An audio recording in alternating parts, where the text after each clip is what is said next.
Alamin naman natin ang kaganapan sa international sports sa report ni teammate Carl Velasco.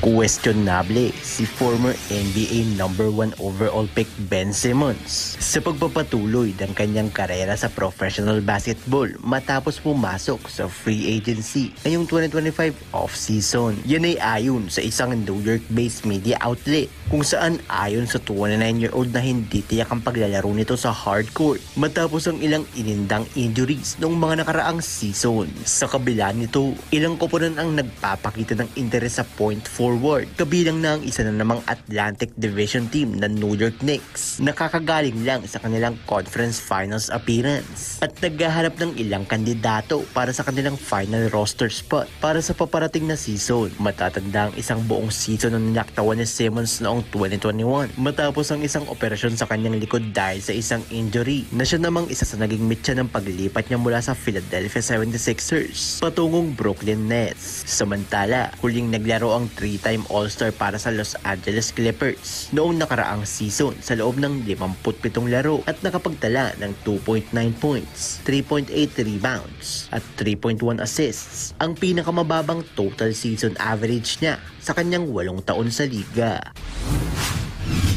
Sa balitang basketball pa rin, pinalasap ng Turkey sa reigning number 1 sa kontinente ng Europa na Serbia ang kanilang unang talo sa final phase ng European Basketball Championship o Eurobasket nitong Huwebes. Isang dikdikan ng 95-90 win ang nakuha ng mga Turks kontra sa kanilang karibal sa Group A na Serbia matapos ang 8 deadlock at 15 lead changes. Isang 4-point lead ang pinanghawakan ng Serbia sa huling 4 na minuto ng laro kung saan unti-unti itong tinapisan ng Turkey sa tulong ni NBA All-Star Alperen Sengun matapos ang ilang crucial field goals at rebounds. Bayani ang Houston Rocket na nakapagtala ng game-high 28 points, 13 rebounds, 8 assists at 1 steal. Hindi naman naging sapat ang 22-point performance ni 3-time NBA MVP Nikola Jokic na sinamahan pa niya ng 9 rebounds, 4 assists at 3 steals. Dahil sa panalo, nananatiling malinis ang record ng Turkey sa 5-0 para pangunahan ng Group A na sinusundan ng Serbia sa second seed na may 4-1 win-loss record. Sunod na makakatapat ng mga Turko ang Sweden sa round of 16 ng torneo sa darating na September 6, araw ng Sabado.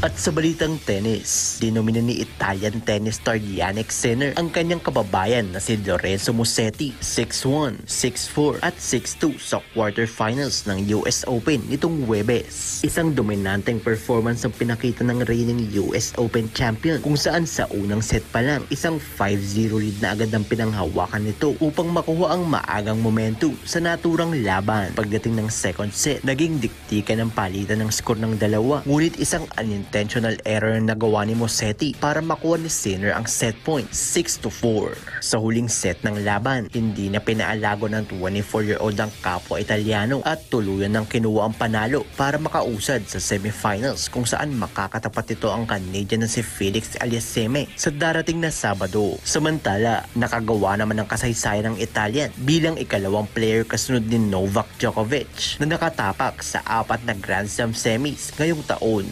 Carl Velasco para sa Pambansang TV sa Bagong Pilipinas.